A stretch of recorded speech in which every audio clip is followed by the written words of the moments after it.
हरि ओम। सर्वेभ्यो नमो नमः। नमस्ते नमस्कार। मैं सदाबहार चिंटू और आप देखना आरंभ कर दिए हैं अपना ही यूट्यूब चैनल सदाबहार संस्कृत क्लासेज। आज के इस वीडियो में हम लोग देखने वाले हैं श्री वरदराज आचार्य विरचिता लघु सिद्धांत कौमुदी। देखिए, लघु सिद्धांत कौमुदी पर जो है सरल संस्कृत भाषा में आपको समझने का एक मौका मिलेगा, तो आप बारीकी से समझने का प्रयास करेंगे। तो सबसे पहले लघु सिद्धांत कौमुदी जो है लिखे हैं, उनका नाम है वरदराज आचार्य, यानी वरदराज आचार्य नाम है इनके द्वारा लघु सिद्धांत कौमुदी लिखी गई है। ठीक है। अब कहता है आगे कि किसी भी ग्रंथ को आरंभ करने से पहले मंगलाचरण की जाती है। ठीक है। इससे भी पहले की बात और समझ लेते हैं थोड़ा सा कि वरदराज आचार्य के जो गुरु हैं भट्टोजी दीक्षित हैं, जो सिद्धांत कौमुदी लिखे हैं। और भट्टोजी दीक्षित के शिष्य हुए जो वरदराज आचार्य, जो कि लघु सिद्धांत कौमुदी लिखे। अब प्रश्न ये हो सकता है कि इन्होंने कैसे माना जाए कि वरदराज आचार्य ही लघु सिद्धांत कौमुदी लिखे। तो मंगलाचरण, जैसे हम लोग समझते हैं मंगलाचरण, तो लघु सिद्धांत का कौमुदी का जो अंत मंगलाचरण है, शास्त्रांतरे प्रविष्टानाम बालानाम चोपकारिका कृता वरदराजेन लघु सिद्धांत कौमुदी, यानी वहाँ जो उन्होंने लिखा है कृता वरदराजेन, यानी कि वरदराज आचार्य के द्वारा लिखा गया, ऐसा वहाँ से साबित हो जाता है, सिद्ध होता है। अगर आपसे कोई प्रश्न करें तो आप ये बता सकते हैं कि अंत मंगलाचरण में नाम दिया गया है। चलिए आरंभ करते हैं मंगलाचरण से। तो क्या है मंगलाचरण में? नत्वा सरस्वतीं देवीं शुद्धां गुण्यां करोम्यहं पाणिनीय प्रवेशाय लघु सिद्धांत कौमुदीम।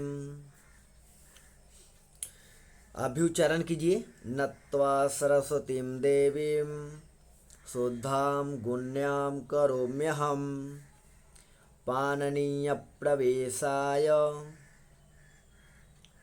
यहाँ जो है प्र जो है संयुक्त, यहाँ पर व्यंजन आ रहे हैं, इसलिए जो है पाणिनीयप, क्या बोलेंगे?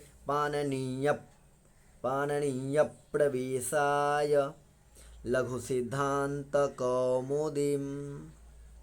अब यहाँ देखिए, अब जो है करोम्यहम, अगर आप देखिए जैसे लघु सिद्धांत कौमुदी आप पढ़ने के लिए प्रारंभ कर रहे हैं, तो मुझे पता है कि कुछ न कुछ आप संस्कृत समझते होंगे, जानते होंगे, तभी लघु सिद्धांत कौमुदी के पास आए हैं।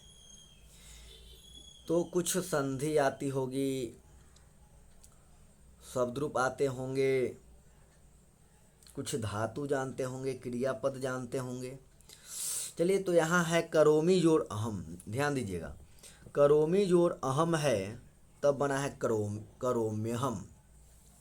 यहाँ पर यन संधि हुई है, ई का य हो गया है, तो करोमी जोड़ अहम यानी अहम करोमी। अहम माने कौन? तो अहम वरदराज आचार्य की बात हो रही है, क्योंकि लघु सिद्धांत कौमुदी की रचना वरदराज आचार्य के द्वारा किया गया। तो वरदराज आचार्य लिखते हैं अहम करोमि, किम करोमि तर्हि लघु सिद्धांत कौमुदीम करोमि, यानी लघु सिद्धांत कौमुदी की रचना करता हूँ या लिखता हूँ। ठीक है। अब जो है इतनी बातें होने के बाद, ठीक है, अब यहाँ कहता है कि कोई भी कार्य होते हैं तो कुछ ना कुछ करके होते हैं, तो ऐसा आप अनुमान लगाइए। तो सबसे पहले है नत्वा आया है। क्या आया? नत्वा। तो नत्वा का अर्थ होता है नम जो अक्तवा है, नम धातु है और अक्तवा प्रत्यय है। इसका मतलब होता है नमस्कार करके। अब किनको नमस्कार करते हैं भैया? तो सरस्वतीम देवी यानी सरस्वती देवी को, सरस्वती देवी को नमस्कार करके। अब बात है कि वो सरस्वतीम देवी कैसी देवी हैं? तो शुद्धाम गुण्याम, शुद्ध गुणों से युक्त यानी शुद्ध गुणों वाली। वो सरस्वती देवी कैसी हैं? तो शुद्ध गुणों वाली हैं। तो मैं शुद्ध गुणों से युक्त सरस्वती देवी को नमस्कार करके लघु सिद्धांत कौमुदी नामक ग्रंथ की रचना करता हूँ। ये जो है आचार्य वरदराज ने जो है मंगलाचरण में किया है। और इसके बाद एक और शब्द छूटा है, क्या? पाणनीय प्रवेशाय। अब जो पाणिनि के द्वारा लिखा गया उसे पाणिनीय बोलेंगे, जो वाल्मीकि के द्वारा लिखा गया वो वाल्मीकि कहलाता है। ठीक है। तो पाणिनि के द्वारा व्याकरण लिखे गए, अष्टाध्यायी लिखे गए हैं ना, तो पाणिनीय यानी पाणिनि के द्वारा लिखा गया जो व्याकरण ग्रंथ है अष्टाध्यायी या व्याकरण ग्रंथ में, यानी पाणिनि के द्वारा लिखे गए ग्रंथ में प्रवेशाय, प्रवेश में जो है चतुर्थी लग गया है तो के लिए हो जाएगा। तो पाणिनीय यानी पाणिनि के द्वारा लिखे गए व्याकरण शास्त्र में प्रवेशाय यानी प्रवेश के लिए लघु सिद्धांत कौमुदी नामक ग्रंथ की रचना करता हूँ, ऐसा मंगलाचरण में। ठीक है। अब जो है ये नत्वा लगा हुआ है, तो मंगलाचरण जानिए। मंगलाचरण 3 प्रकार के होते हैं। एक है नमस्कारात्मक, आशीर्वादात्मक और वस्तु निर्देशात्मक। ठीक है, आगे चला जाए। अब इसी की जो है यहाँ पर अन्वय कर दिए गए हैं। क्या किए गए हैं? अन्वय। अब अन्वय क्या होता है? तो जैसे आप अब संस्कृत में ही समझ सकते हैं। जैसे अहम करोमि था, तो देखिए अहम करोमि यहाँ हो गया। अहम कह यानी कौन अहम बोले हैं? तो वरदराज आचार्य, राज आचार्य जो मिला दिए तो राज आचार्य हो गए, यानी यहाँ दीर्घ संधि हो गई अक सवर्ण दीर्घ सूत्र से, वो बाद में हम लोग देखेंगे। तो अहम वरदराज आचार्य शुद्धाम दोषरहिताम गुण्याम प्रशस्त गुणयुक्ताम सरस्वतीं देवीं वाग्देवतां नत्वा नमस्कृत्य पाणिनीय प्रवेशाय बालानां पाणिनीय व्याकरण शास्त्रे प्रवेशार्थम लघ्वी चासौ सिद्धांत कौमुदी ताम करोमि। अब देखिएगा, अहम वरदराज आचार्य, मैं वरदराज आचार्य शुद्ध गुणों दोष रहित, शुद्ध गुण यानी दोष रहित गुणों से प्रशस्त गुण युक्ता यानी कि संपूर्ण यानी गुण से युक्त जो हमारी माँ है सरस्वती देवी, उन्हें वाग देवता कहते हैं, वाणी की देवता भी कहते हैं। उन्हें नत्वा मतलब नमस्कृत्य। अब कहेंगे नमस्कृत्य है और नत्वा है, तो नत्वा को हम नमस्कृत्य किया गया। नत्वा मतलब नमस्कार करके होता है, इसे संस्कृत में आप नमस्कृत्य बोलिए, इसका मतलब हो गया नमस्कार करके। पाणिनीय प्रवेशाय, पाणिनि के द्वारा जो लिखे गए ग्रंथ है यहाँ बताए गए हैं। पाणिनीय व्याकरण शास्त्र यानी पाणिनीय व्याकरण शास्त्र में प्रवेशार्थम प्रवेश के लिए लघु सिद्धांत कौमुदीम नामक ग्रंथ की क्या करता हूँ? तो करोमि यानी कि रचना करता हूँ। एक शब्द अस्ति अत्रैव बालानां, तो बालकों के लिए। अब बालक कौन? जो छोटे हैं, 3 साल के हैं या 5 साल के हैं? नहीं, उनके लिए लघु सिद्धांत कौमुदी की जा रही है जो व्याकरण शास्त्र में बालक है, यानी व्याकरण शास्त्र पढ़ना चाह रहे हैं, उन बालक की बात की गई है। तो बाला नाम समझ गए, यहाँ तक बातें स्पष्ट हो गए। चलिए बहुत बढ़िया, आगे चला जाए। इसके बाद आया अथ अथ संज्ञा प्रकरणम। अब कुछ लोग बोलते अथ संज्ञा प्रकरण, तो गलत है। अथ संज्ञा संज्ञा प्रकरणम, संज्ञा प्रकरणम। तो संज्ञा प्रकरण, संज्ञा का मतलब होता है नाम। संज्ञा का मतलब क्या है? नाम। संज्ञा मतलब नाम होता है, ठीक है। तो पहला है संज्ञा प्रकरण में अयोण। संज्ञा प्रकरण पूरा चलेगा, और जो आप जो लघु सिद्धांत कौमुदी अगर सुन रहे हैं तो आप संज्ञा प्रकरण आपको याद होंगे, और याद होंगे तो बहुत अच्छी बात है, और नहीं भी याद हैं तो भी चिंता नहीं करने की बात है। आप सुनते सुनते देखते देखते स्मरण में आ जाएंगे, इतना ध्यान रहे। तो क्या बोले? अयोण रील रिक ए ओंग ऐ औच हयवरट लण ञमगणनम झभै घढढस जबगडदस ख फ छ ठ थ च ट तब कपय स स सर हल। फिर से सुनिएगा।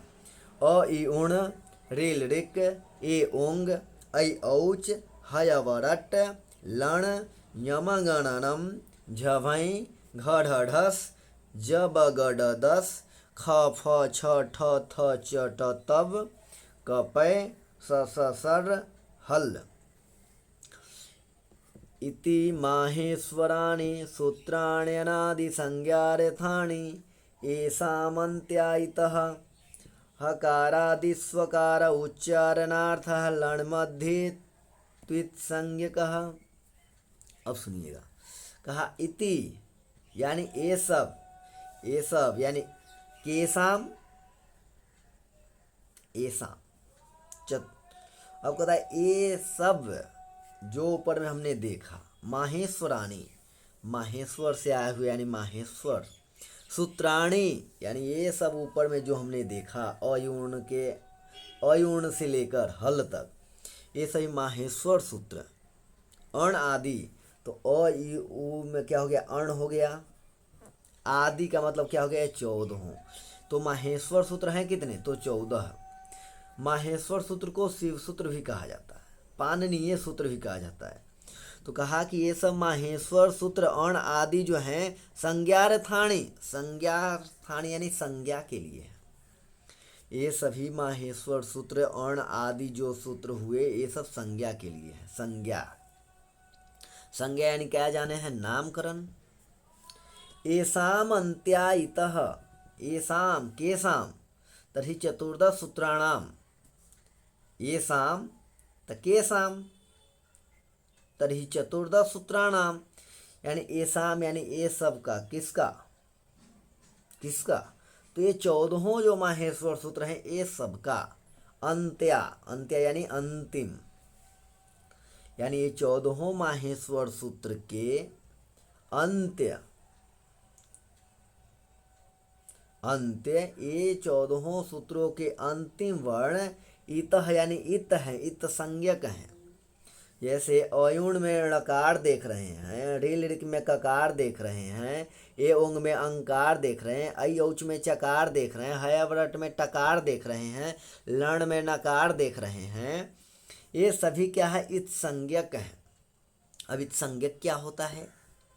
तो इसके बाद जो हम लोग हलंत्यम सूत्र पढ़ेंगे तो उसमें आपको इत संज्ञक के विषय में बारीकी से बताया जाएगा।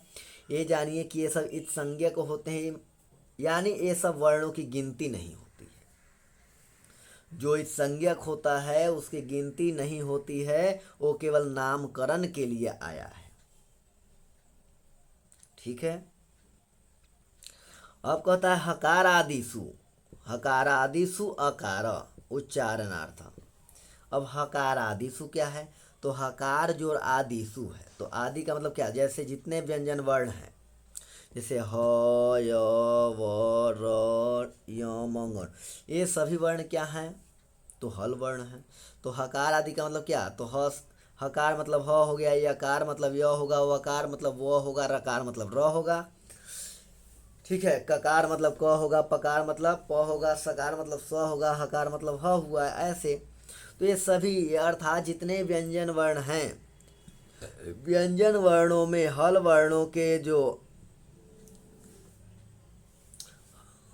हल वर्णों में जो अकार हैं, अकार मतलब अकार मतलब क्या हैं, वो क्या है, तो उच्चारणार्थ, मात्र उच्चारण के लिए है।